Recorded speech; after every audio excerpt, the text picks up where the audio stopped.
พี่น้องมีสุมเจ้าเห็นแพ้วพราวแสงทองกับชั้นพงศธรบ่ไปเที่ยวทะเลไปเที่ยวมันดิบน้ำกันบูก็อิจฉาก็อิจฉาแพ้วพราวแสงใส่ชุดว่ายน้ำแหมนี่มาเซ็กซี่แต่ว่าสูโอ้ยก็อิจฉาชั้นพงศธรอ้ายผู้ใดสิว่าจังใดก็ตามช่างไปว่าแพ้วพราวแล้วสวยแล้วเซ็กซี่ผู้ชายหลายคนอิจฉาซันวงศ์สะทอนณบัดนี้พี่น้องเอ๋ยนี่อืผู้ใดว่าแพ้วเผาบ่สวยผู้ใดว่าแพ้วเผาเกเนี่ยนะสิเกหาอย่างสวยปันนี้นะพี่น้องเอ๋ยสวยกระดอนี่ละนี่ละนี่ละกำลังแซ่บแซ่บจะแซ่บจะเลิศจะแม่เลิศจะสนิทแบบไอ้ข่อยไอข่อยไอเลิฟยูข่อยไอเลิฟยูสนิทว่าสั้นวงศ์สะท้อนเนี่ยโทษข่อยว่าจะมาถอนตัวบ่ออกกันเนี่ยนะกว่าจะได้ใส่ชุดนี้วงศธรอนุญาตลงได้ว่าสั้นว่านะสั้นวงศธรอนุญาตให้ลงใส่ชุดใบน้ำโอ้ยให้ลงให้เบิ่งน้ำแน่ลงให้เบิ่งน้ำแน่โอ้ยอิจฉาพุ่นนะสูพุ่นนะโอ้ยอยู่ทะเลน้ำกันอยู่ทะเลมันดีบน้ำกันแล้วพาหนึ่งบอลลงลายปานไหนเด้แต่ก่อนไปเบิ่งเพจสั้นวงศธรให้ลงลายอยู่ติปมันดีบเริ่มว่าสั้นว่าเริ่มแล้วเด้อติปมันดีบเริ่มแล้วไปเที่ยวบันดีบน้ำกันภรรยาใส่ชุดว่ายน้ำคือมันเขี้ยวเทวะวาสนามันเขี้ยวเทละวาสนาทีนี้ใส่สูตรใบน้ำมันเขี้ยว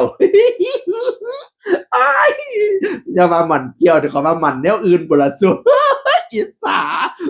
ใส่สูตรใบน้ำจะได้ใบน้ำบ่ได้โซหรือว่าน้องมันดีฟวาสนาหรือว่าน้องมันดีฟ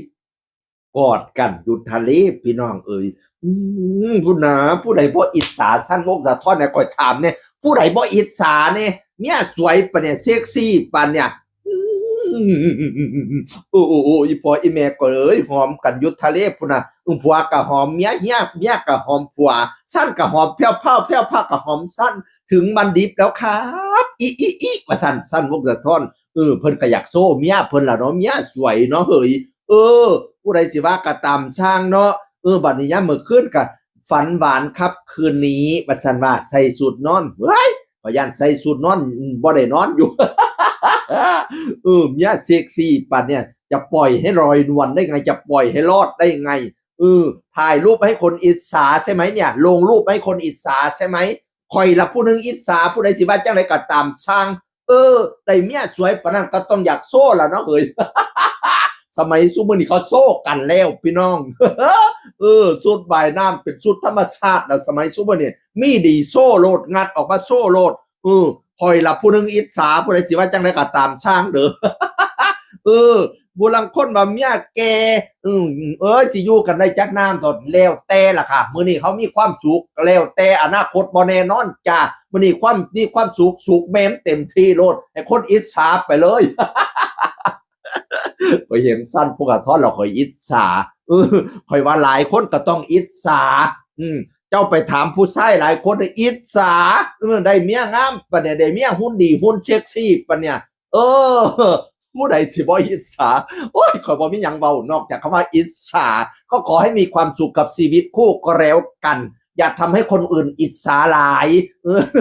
การอิจฉามันจะกลายเป็นแนวอื่น